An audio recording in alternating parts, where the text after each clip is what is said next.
Terror funding में दोषी पाए जाने पर अलगाववादी नेता यासीन मलिक को एनआईए की स्पेशल कोर्ट ने उम्र कैद की सजा सुनाई है।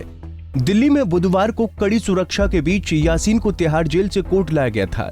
यासीन मलिक ने सुनवाई के दौरान कबूल कर लिया था कि वो कश्मीर में आतंकी गतिविधियों में शामिल था।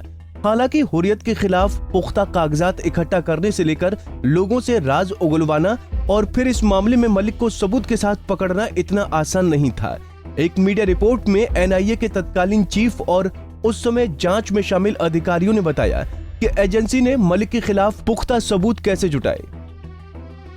रिपोर्ट में एनआईए के तत्कालीन चीफ शरद कुमार ने बताया कि 2017 में इस मामले के हाथ में आने के बाद एजेंसी ने मलिक के खिलाफ पुख्ता सबूत एकत्रित किए और ये सबूत उसकी सजा के कारण भी बने।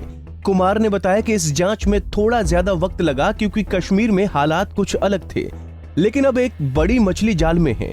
ये ऐसे मास्टरमाइंड हैं जो सीधे तौर पर तो आतंकी गतिविधियों में शामिल नहीं होते हैं, लेकिन दूसरों को इसके लिए उकसाते हैं। कुमार ने कहा कि मलिक ने कोर्ट में इसलिए सारे गुनाह कबूल कर लिए ताकि वो फांसी की सजा से बच सके।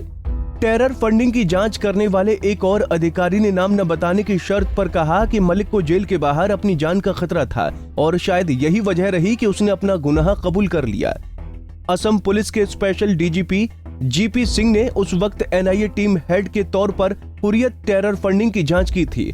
जीपी सिंह बताते हैं कि 2017 में जब ये केस दर्ज हुआ था उस समय भारत सरकार की तरफ से क्लियर आदेश था कि कश्मीर में आतंकी गतिविधियों को पनाह देने वाले लोगों पर एक्शन लिया जाए और हर तरह के सबूत उनके खिलाफ जुटाए जाएं। फिर एनआईए के तत्कालीन महानिदेशक से निर्देश पाने के बाद कई बड़े अधिकारियों ने कश्मीर में जाकर कैंप किया और अपनी पहचान गुप्त रखी थी। हुर्रियत कॉन्फ्रेंस के अलग अलग कार्यालय कहाँ हैं, उनके कागजात कहाँ रखे गए हैं, इन सारी चीजों को इकट्ठा किया गया और उन्हीं सबूतों के आधार पर यासीन मलिक की गिरफ्तारी हुई और बाद में चार्जशीट दाखिल की गई थी।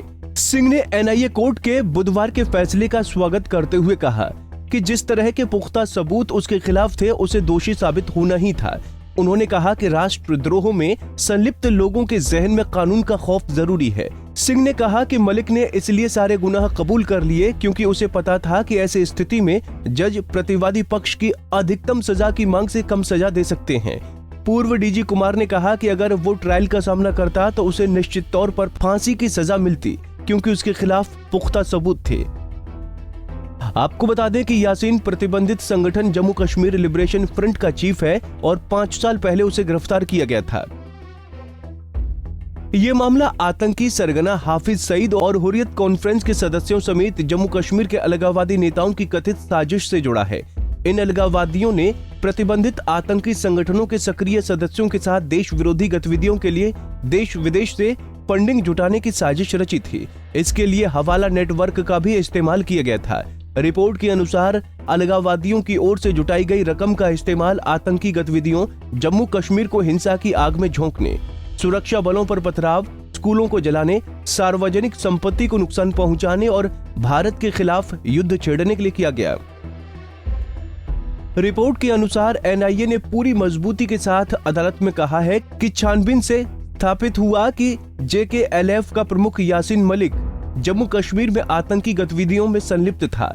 यासीन पर यूएपीए की धारा 16, आतंकवादी कृत्य धारा 17, टेरर फंडिंग धारा 18, आतंकी साजिश और धारा 20 आतंकी संगठन का सदस्य होना के तहत आरोप तय किए गए थे। यही नहीं, इसमें भारतीय दंड संहिता की धारा 124A राजद्रोह और 120B आपराधिक षड्यंत्र भी शामिल है। अब अदालत ने यासीन को उम्र कैद की सजा सुनाई है। हमसे जुड़े रहने के लिए हमारे YouTube चैनल को सब्सक्राइब करें और नई वीडियो की नोटिफिकेशन के लिए बेल आइकॉन को दबाएं। अगर आप ये वीडियो Facebook पर देख रहे हैं तो लाइक जरूर करें और ज्यादा से ज्यादा शेयर करें। धन्यवाद।